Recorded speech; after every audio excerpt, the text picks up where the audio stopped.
Hello everyone. In this video, I will show you how to set up a prepayment on Booking.com. Let's get started.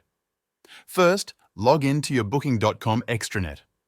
Once you're logged in, navigate to the Property tab located in the top menu. Click on it and a drop-down menu will appear.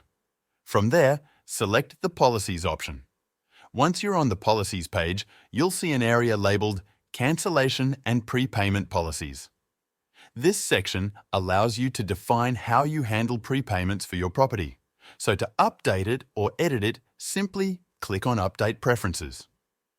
Now, as you scroll down, you will find a section called Temporary Policy Exception. Click on Edit button. In this section, you'll find the option to create a temporary exception. If you choose to create a temporary exception, click on the corresponding button.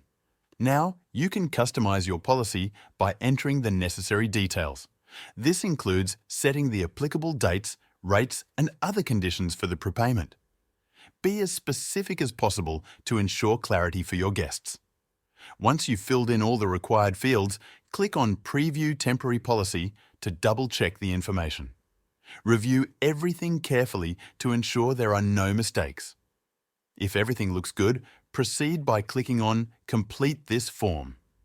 After submitting, your updated prepayment policy will be saved and applied to your property listing. You can always come back to this section to make further adjustments if needed. And that's it. Thank you for watching.